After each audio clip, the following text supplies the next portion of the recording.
आखिर क्या हुआ जब मराठा और राजपूताना आपस में भिड़ गए।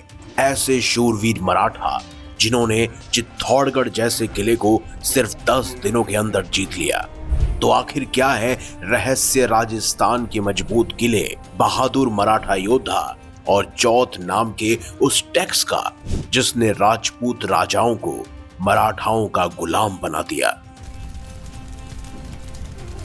इतिहास की ये सुनहरी कहानी शुरू होती है 17वीं सदी के अंत से, जब छत्रपति शिवाजी महाराज ने 1674 में अपना स्वराज बनाया।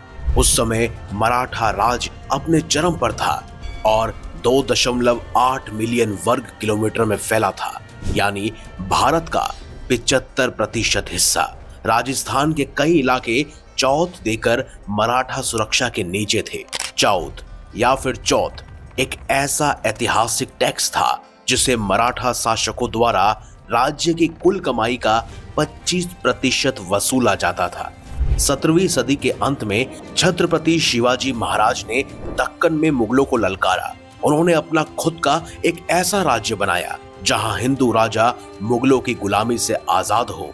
लेकिन असली खेल शुरू हुआ औरंगजेब की मृत्यु के बाद 1707 में, क्योंकि औरंगजेब के बाद मुगल साम्राज्य टूटने लगा और पेशवा बाजीराव प्रथम, जो उस समय मराठाओं का नेतृत्व कर रहे थे, उन्होंने मौका देखा।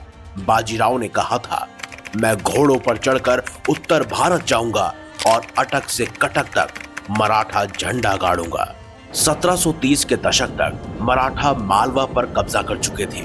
मालवा राजस्थान का पड़ोसी था, तो राजपूताना राज्यों में छापे मारना आसान हो गया। राजपूत राज्य जैसे जयपुर, जोधपुर, उदयपुर, बीकानेर तो पहले से ही कमजोर थे, लेकिन अंदरूनी झगड़े, उत्तराधिकारी की लड़ाई और मुगलों से थकान ने उन्हें लाचार बना दिया। और जब मराठा यहाँ टैक्स वसूलने आए, यानी उनके स्टेट टैक्स का 25% टैक्स और बदले में राजपूतों को सुरक्षा का वादा किया, तो ना सिर्फ उनसे टैक्स वसूला गया बल्कि लूटपाट भी मचाई गई। मुगलों और राजपूतानों के खिलाफ सबसे पहली बड़ी दहशत 1735 में हुई। बाजीराव प्रथम मालवा से होकर राजपूताना में घुसे, फिर वो जयपुर के पास पहुंचे और सवाई माधो सिंह से चौथ की मांग की। राजा ने विरोध किया और युद्ध का बिगुल बजाया गया, लेकिन मराठा घुड़सवार इतने तेज थे कि राजपूत फौज पीछे हट गई। तब बाजीराव ने कहा, हम हिंदू राजा है, तुम्हें मारेंगे नहीं, लेकिन चौथ देना पड़ेगा वरना लूट लेंगे।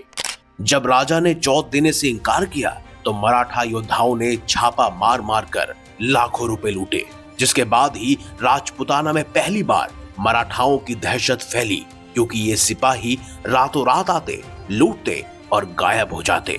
फिर 1737 में बाजीराव ने बूंदी पर हमला किया। बूंदी का राज्य छोटा था, लेकिन वो बहादुरी से लड़े। जब मराठा योद्धाओं ने किले को घेरा तो राजा ने समझौता किया और चौथ दे दिया, यानी टैक्स दे दिया। इसी तरह कोटा और अन्य राज्यों पर छापे पड़े।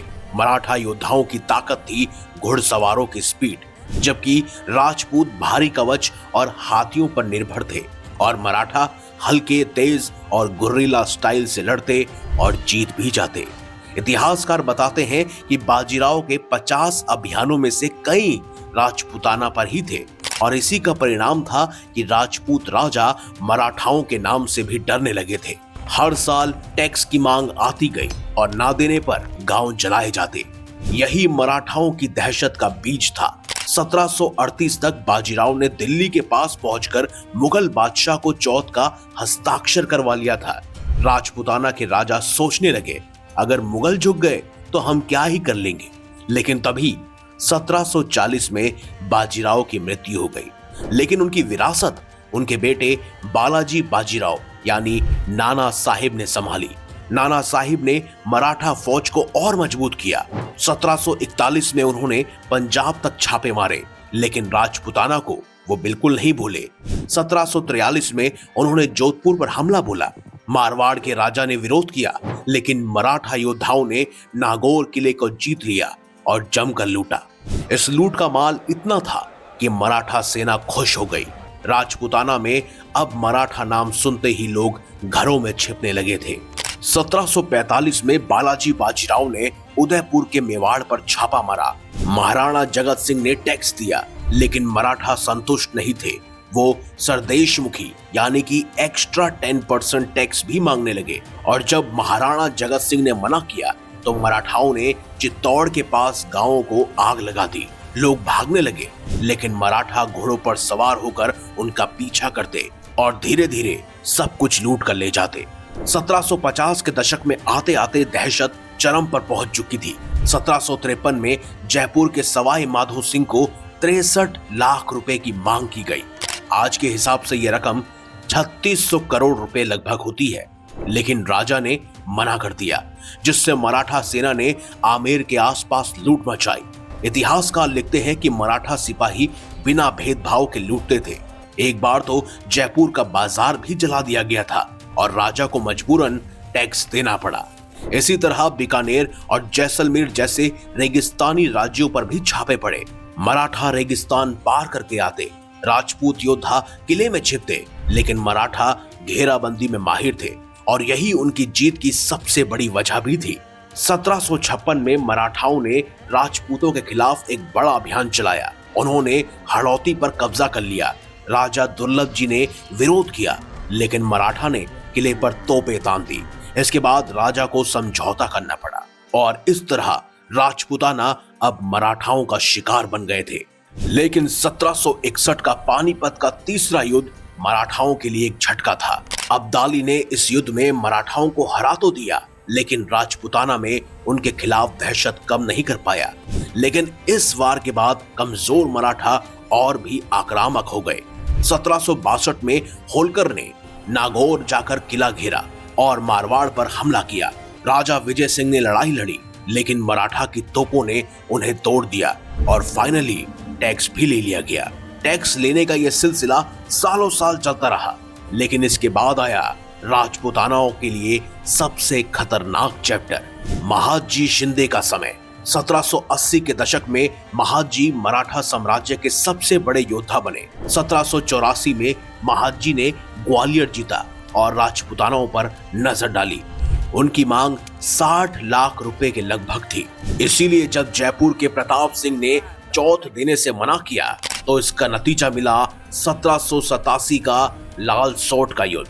दरअसल लाल सोट जयपुर के पास था और राजपूत फौज में जयपुर के 20,000 सिपाही, जोधपुर के 5,000 राठौड़ घुड़सवार और मुगलों के 5,000 सैनिक मिलाकर कुल 30,000 सैनिक थे।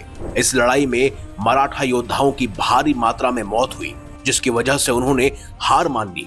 लेकिन 1790 में पठान के युद्ध में जयपुर, जोधपुर और मुगल इस्माइल बेग की फौज के 40,000 सिपाहियों को 30,000 मराठा योद्धाओं ने जमकर रौंदा और जयपुर ने चौथ दे दिया और जोधपुर भी झुक गया।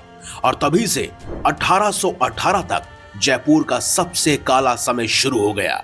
मराठा अब राजपूताना के मालिक बन गए थे। एक ब्रिटिश अफसर ने अपनी किताब letters written in a Maratha camp volume 4 में लिखा कि मेवाड़ के राजा सिर्फ नाम के थे, असली ताकत मराठा सरदारों के पास है। राजस्थान के इतिहास जानकार के.एस. गुप्ता की किताब मेवाड़ मराठा रिलेशंस में यह भी लिखा है कि मेवाड़ ने मराठाओं से अलग अलग जरूरतों के पैसे भी मांगे थे, कभी युद्ध के खर्चे के लिए तो कभी कर्ज चुकाने के लिए। और इसीलिए महाराणा भीम सिंह को तो रोज 500 रुपए तनख्वाह पर मराठाओं की गुलामी करनी पड़ती थी। राजपूत मराठा का रिश्ता हमेशा उलझा रहा। शुरू में शिवाजी के समय राजपूत मुगलों के साथ थे, लेकिन औरंगजेब के बुरे कामों ने बदलाव लाया और 1680 के दशक में राज सिंह ने मराठाओं से चुपके से मदद ली। 1790 का पठान के युद्ध में भी महादजी शिंदे ने जयपुर, जोधपुर और मुगलों की मिली हुई फौज को हराया। सवाई प्रताप सिंह और विजय सिंह ने हार मानी और इस तरह नागौर में मराठाओं ने राजपूतानाओं को चौथ के जाल में फंसाया, यानी टैक्स के जाल में। लेकिन दूसरी तरफ अगर सिक्के का दूसरा पहलू देखा जाए तो मराठाओं ने राजपूतों को मुगलों और अफगानों से भी बचाया। किताब Maratha relations with the major states of Rajputana बताती है कि 1761 के बाद मराठा कमजोर हुए, लेकिन 1770 तक फिर से वो मजबूत हुए। मराठा राजपूतों से कभी दुश्मन तो कभी रक्षक का रिश्ता निभाते थे। राजपूत इतिहास महाराणा प्रताप और रानी पद्मिनी पर टिका है, जबकि मराठा शिवाजी बाजीराव पर। लेकिन सच्चाई ये है कि दोनों ने मुगलों को ललकारा। वास्तव में मराठा राजपूतों ने मिलकर ही भारत को बचाया। तो दोस्तों, ये था मराठाओं का वो सुनहरा समय जो इतिहास में मुगलों की तारीफों के बीच कहीं खो गया। आपकी इस बारे में क्या राय है? क्या मराठा ज्यादा ताकतवर थे या फिर राजपूत? कमेंट बॉक्स में हमें अवश्य बताएं। तो मिलेंगे अगली बार एक नई खास वीडियो के साथ। तब तक देखते रहिए संपूर्ण ज्ञान का केंद्र बिंदु मिस्टीरियस हिंदू।